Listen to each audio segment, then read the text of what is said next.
Okay, world history, folks. Today we are going to look at a couple things in this PowerPoint. We're going to look at the Columbian Exchange, the period of time after Columbus arrived in the Americas, and we're going to talk about the triangular trade. The EQ for this unit is what were the long lasting and what were the immediate effects of European exploration. And really, you could give a really good answer to that essential question from the material that we talk about today. So let's start taking a look at the Columbian Exchange. Now, there isn't a spot on your notes right now for these first couple slides here, so don't worry about it. Just pay attention as we talk about it. So after Columbus arrived in the Americas 1492, it opened up the exchange of plants and animals and, unfortunately, diseases being passed between the different continents, between North America, Europe, Africa, and Asia. And if you look at the arrows, you can see some of the things that were introduced to the Americas from Europe, Africa, Asia that weren't there before. Think about some of the things that you eat: bananas, grapes, citrus, sugar from sugarcane, livestock. So this was key to building agriculture. One in particular, horses. Those did not exist in the Americas prior to Columbus's arrival. Those get introduced afterwards. And that has really big implications for transportation and the speed at which you can move both people and things, and also in warfare. And then if you look at the arrow going the opposite way, you'll see some of the things that were brought to Europe from the Americas. Things like peanuts, potatoes, corn. It's called maize in the Americas, turkeys. You get the idea. So many different things exchanged. The deadly aspect to this were the diseases that were brought from Europe and the other continents to the Americas, in particular smallpox. So up to 90-95% of indigenous or native peoples in the Americas died as a result of that, in addition to being enslaved. So what were the effects of the Columbian Exchange? And it was a mixed bag. Some good things and some bad things. Some of those new plants expanded agriculture, and some of those animals could be used as draft animals. So that would generally be considered a positive. But then we get enslavement, mostly for working on plantations, so like the sugar plantations in the Americas. They started out enslaving indigenous people, but because so many native people died as a result of smallpox and other diseases for which they did not have immunities, Europeans turned to Africans as a new source of slave labor afterwards.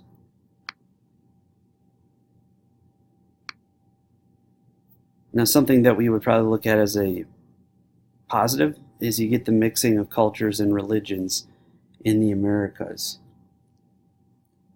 You don't want to think of European colonization in the Americas as simply domination, because much of the cultures that were already here still live on. They just blend with the cultures brought with the Spaniards, brought with the French, the English, and so forth.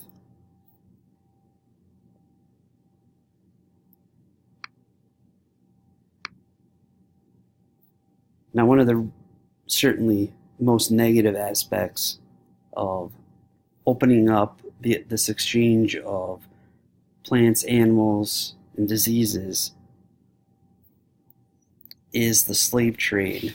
So after so many indigenous people die in the Americas, Europeans turned to slaves from Africa to take their place working the plantations.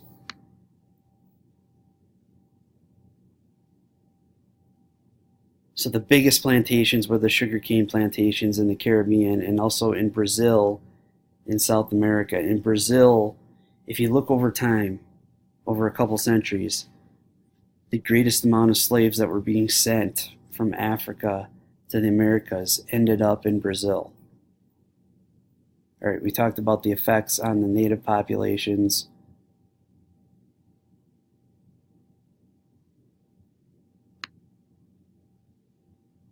And here's a table. So if you look at this, these numbers are pretty staggering.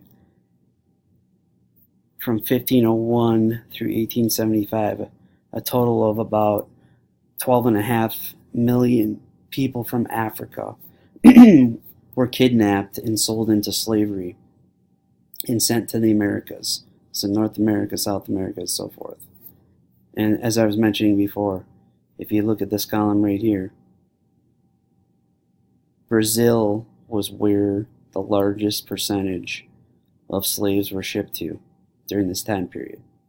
Now, if you look at some of the totals here, you'll see, zero coming to what we would now call the United States up through 1625. But then it shoots up quite a bit, as we get into the mid to late 1700s, and then it reaches a peak in the early 1800s, and then it starts dying off. Okay, so the transatlantic slave trade was shut down, but you still had slavery within the United States. If you look at Great Britain and some of the other European countries, France, at a certain point in the 1800s, they banned slavery, and so the slaves trade evaporated there.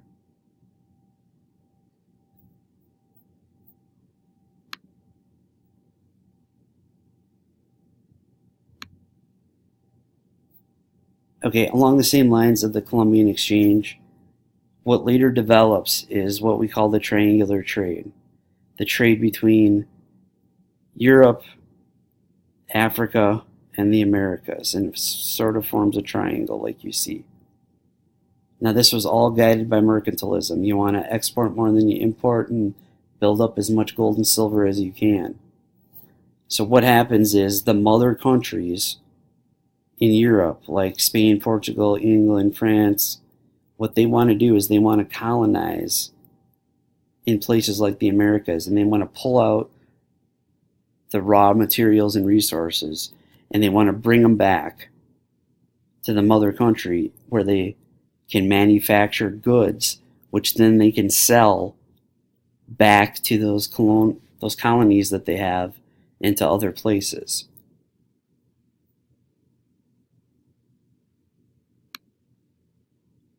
So from Africa, slaves were being exported to the Americas for labor,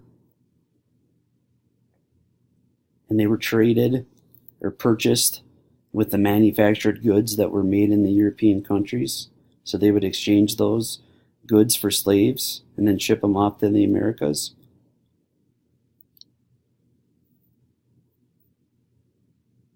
And the European nations, from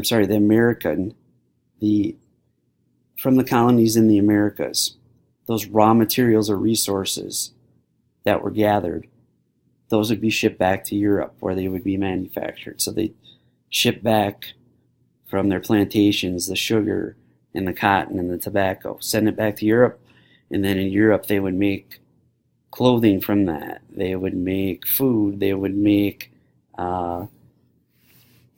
cigars and so forth. So here's another look at it. Another look at the triangle and how it would work. So from the Americas back to Europe, you'd have the raw materials and resources. And then from Europe, they would ship their manufactured goods and exchange them for slaves. And then the slaves would be shipped to the Americas to work on the plantations. Okay, now this leg of the triangular trade from Africa to the Americas, this is what was called the Middle Passage. So that point at which slaves would be shipped. And those journeys were horrible for slaves. The conditions on those ships would be conditions that you can't even believe or understand. They would be packed extremely tightly into the ships. Think about this is right around the equator in the tropics. You're packed, you've maybe got a couple of feet that you have that's your space, and you're packed in to below the deck on the ships, and you're packed in there like sardines. And it's just extremely hot, oppressively hot. You're sitting in human waste, and you're in that condition for days upon days. That's what the Middle Passage was like. If we're looking at totals, and you saw this on that document or that link that I clicked on before, up to 10 million slaves were brought to the Americas between the 1500s and the 1800s. And you had 6 million alone in the 1700s who were sent across the Atlantic. So on those ships, you could have up to 300 slaves riding on the ships, and think of it as every other day to get to those numbers, those totals, for 100 years. So roughly the size of your class, every other day being shipped across the Atlantic to the Americas to do backbreaking work on plantations. And that Middle Passage was that leg of the triangular trade between Africa and the Americas. And because of those horrible conditions, it's estimated that up to 2 million slaves were killed on the journey on the Middle Passage. And slavery had a dramatic and very negative effect on Africa. Think about if you took 10 million people out of the United States. Think of how that would affect so many different things: the economy, social relationships, families. It was devastating. So it depopulated areas of Africa. It led to warfare among African tribes. For Europeans, they were in search of cheap labor so that they could maximize their profits and they could export more than they could import. So mercantilism again. This also led to deeply racist attitudes of European Americans against African Americans who were brought here against their will. And as I mentioned, long-lasting, so getting back to the EQ, long-lasting effects on the world and on Africa economically. You're taking all that labor away, and it sets back Africa from developing compared to other places on Earth. And again, think about family units who are torn apart when family members are kidnapped into slavery, sold into slavery, and shipped off to other places, shipped off to the Americas. Okay, so you're going to answer a few questions based upon these notes and upon your reading that goes into a little more depth about the Columbian Exchange. So for my students, I'm going to have that on Canvas. And then you'll be working on something else after you get done with the Canvas questions. I will see you next time.